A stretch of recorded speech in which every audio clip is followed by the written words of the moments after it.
Good day mga tropa! This is day 2 of our Cebu adventure, kaya tara na at mag-road trip tayo. 4 AM pa lang at nag-check out na kami sa One Central Hotel at sinundo na kami ng aming tour agency.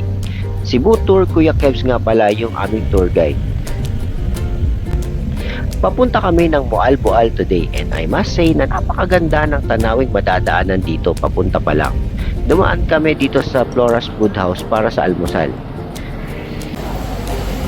Lahat sila tulugin.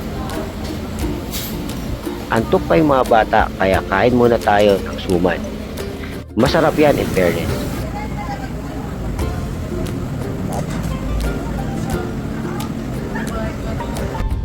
After 2 hours na biyahe ay nakarating din kami dito sa Pinagsama Beach dito sa Boal. Buhay na buhay ang turismo sa lugar na ito, both local and foreign. It's a snorkeling and diving spot, pero bukod dyan, you can experience encountering sea turtles or mga pawikan. Meron palang briefing bago lumusong sa dagat for awareness at kung paano yung tamang approach sa mga pawikan. Bawal nga pala itong hawakan and that is the golden rule at pwede kang magmulta sa paglabag nito.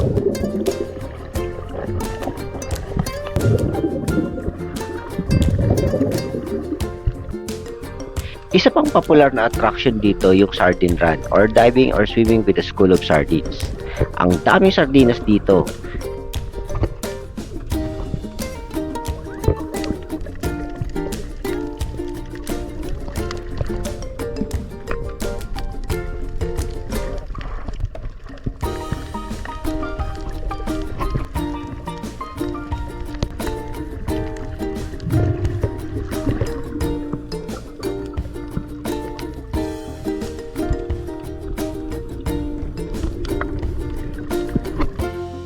Mahaba din yung mga water activity kaya nabutan na kami ng tanghalian.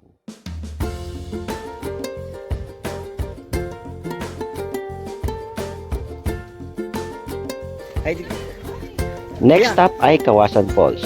May option for canyoneering pero hindi namin inabail kasi nga baka hindi kayanin ng mga bagets.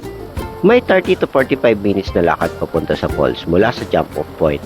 Pero sinisiguro kong hindi nyo to mapapansin dahil sa ganda ng landscape na madadaanan dito. Meron din palang short briefing dito for awareness.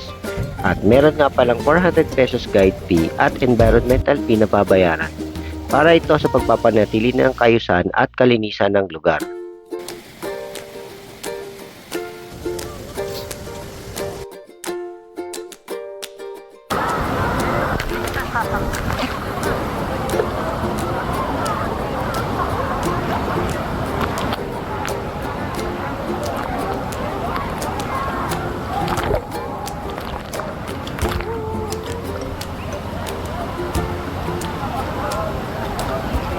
Napakalamig at refreshing ng tubig sa falls. Ang sarap lubluban at tamang-tama sa init ng panahon. Kaya naman, na-enjoy namin ito ni Kuya. At ito na nga yung last activity namin for the day. At pagkatapos nito ay bumiyahin na kami papuntang Oslob kasi kinabukasan ay maaga pa ang itinerary namin to swim with a whale shark or mga butanding. Abangan nyo yan sa day 3 ng aming adventure. Pero bago yan, let's reward ourselves with a nice dinner. Umorder kami dito ng nilagang baka, lechon kawali at lumpia. Dito yan sa AC Palayok Restaurant dito sa Oslo. This is our perfect bite to conclude the day. Kaya lamig kaayo mga tropa at tara na at mag-food trip tayo.